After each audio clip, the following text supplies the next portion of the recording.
খুব ঠান্ডা মাথায় কথাটা শুনবেন। আমার মা বোন যদি আমার কথা শুনে থাকেন একটু মনোযোগ দিবেন। একজন মানুষ সকালবেলা চাকরিতে গেছে। এই যে বাবা, আব্বু কথা বলেন না। একজন মানুষ সকালবেলা চাকরিতে গেছে, কোন একটা কারণে বসের সাথে দুই কথা হয়েছে। সবার সামনে বস তাকে বকা দিছে। বকা শুনে সবার সামনে লজ্জিত হয়ে মেজাজ, কিন্তু বসকে তো আর বকা দিতে পারে না, চাকরি চলে যাবে। এবার সেই মানুষটা আসরের সময় ঘরে আসছে 5টা বাজে।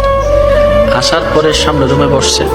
মেজাজ কি বলে না, মেজাজ কি? ঘরের বউ কি জানে এটা?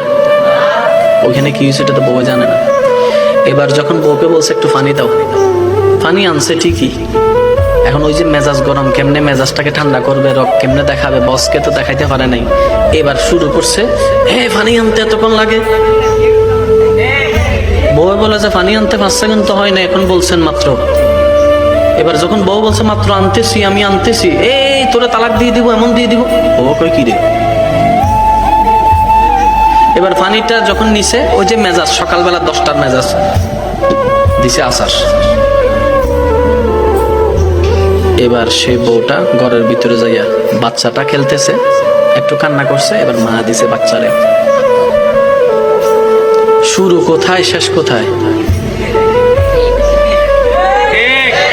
বাস্তব না অবাস্তব আপনারা বলেন? শুরু 10টায়, শেষ পর্যন্ত ওই রাগটা উঠছে বাচ্চার উপরে। বাচ্চা হদায় গ্যাং গইলাম, বিনা অপরাধে সাজা, বিনা অপরাধে